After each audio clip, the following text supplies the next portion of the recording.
పండుగనేది సెలవు కోసమా లేదా బ్రతుకు నేర్పే పాఠమా? ఈ అంశం గురించి తెలుసుకుందాం నేటి మహర్షి టాక్స్ లో. తరతరాలుగా మన హైందవ సంస్కృతి సంప్రదాయంలో పండుగలు అనేవి కేవలం మన శరీరం కోసం కాదు, ఇది మన మనసు కోసం, సమాజం కోసం, ఈ యొక్క ఉన్నతమైన లక్ష్యం కోసమే పండుగలను నిర్దేశించారు. లోపాలున్న జీవితాన్ని వెలుగులమయం చేసేదే ఈ పండుగ. కష్టపడే రైతుకు కృతజ్ఞత చెప్పమంటుంది సంక్రాంతి పండుగ.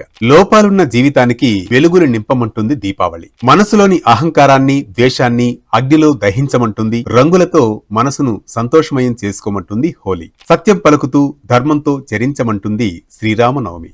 అందుకే పండుగలు అనేవి అవి కేవలం ఆచారాలు కావు, మన సంస్కరణ కోసం. పండుగల్లో ఉన్న అంతరార్థాలను గ్రహించాలి, మనసును సంస్కరించుకోవాలి. పండుగలనేవి మనకిచ్చేవి విశ్రాంతి కాదు, అవి విలువలతో జీవించమని.